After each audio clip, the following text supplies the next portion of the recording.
A lady went to the butcher shop and all this chicken which were hanging upside down. So she went to this chicken and lifted one leg, smelled, wrinkled her nose, lifted a wing, wrinkled her nose, like this she was going from chicken to chicken. It was having an effect on the rest of the customers. So the butcher saw it's having an effect, so he went and tapped on her shoulder. She turned around. So he asked, "Ma'am, can you pass a test like that?"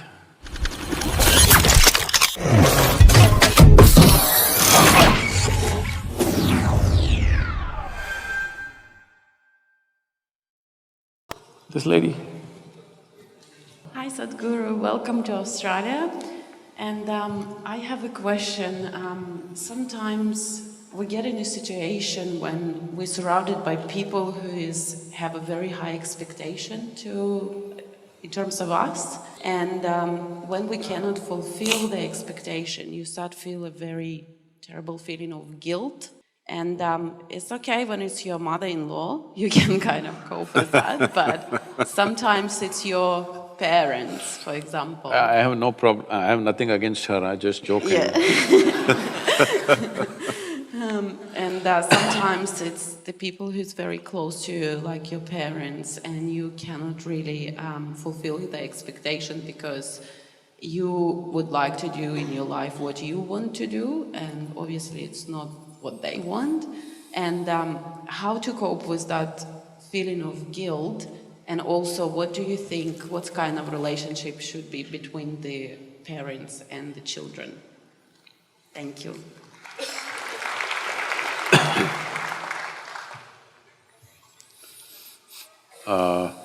That reminds me of something.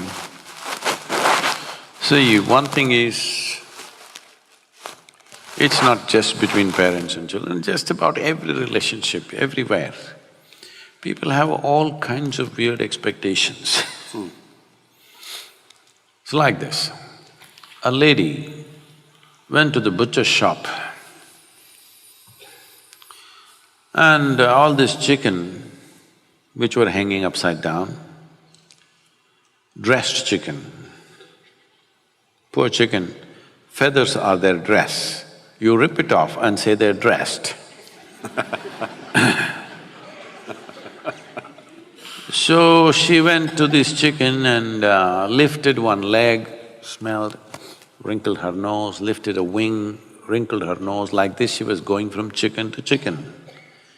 It was having an effect on the rest of the customers.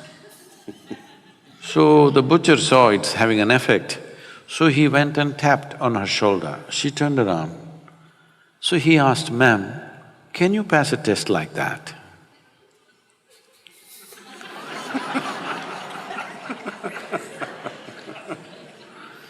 So a whole lot of people are always busy putting everybody to tests that they themselves cannot pass.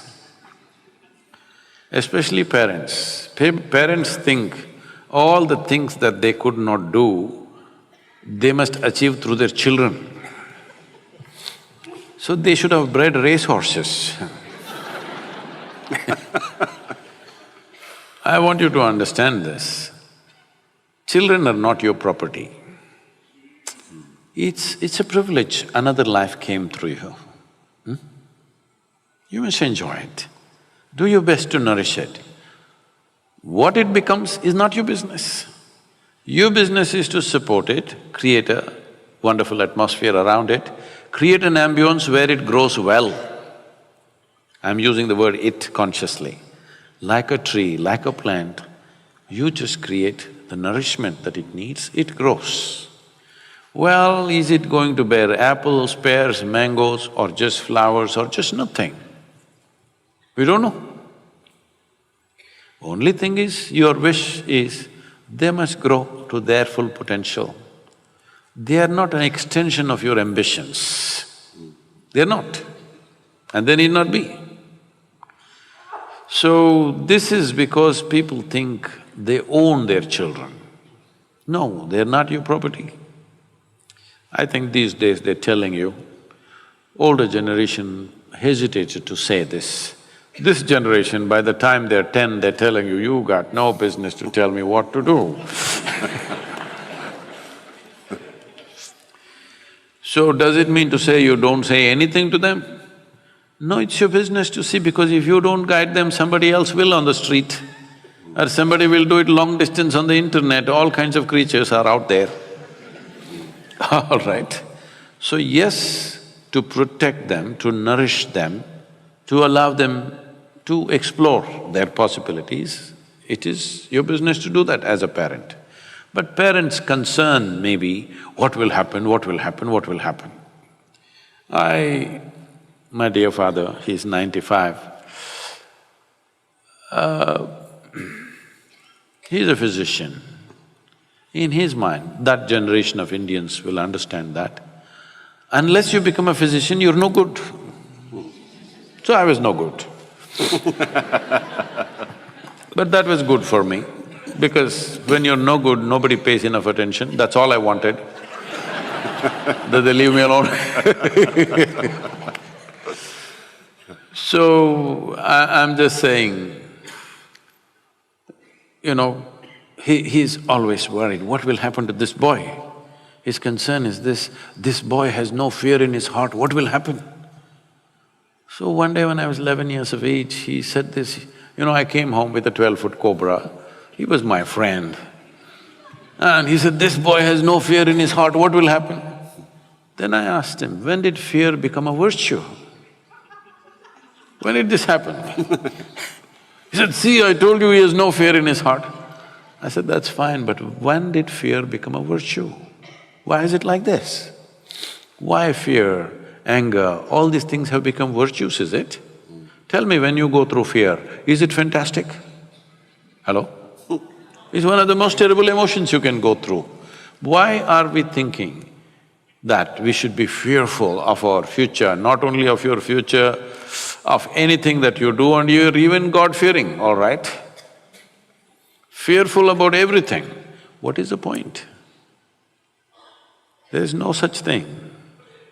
There is no such thing that this generation should be an extension of the previous generation. This generation should do something that previous generation could not imagine.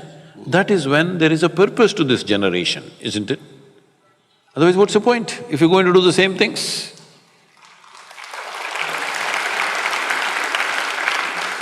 Well, if you want to do something that you really want to do, if you think you're going to do it with everybody's approval, I'm sorry, life doesn't happen that way. It is just that whatever the hell you want to do, just do it well. Once there is success, your parents and your uncles and your aunts, everybody says, wonderful. All right. They want success, they're only afraid. They have every right to be concerned about you. They have every right, because they brought you up. They're concerned whether you will do well or not. They have every right to be concerned. But that concern should not become control.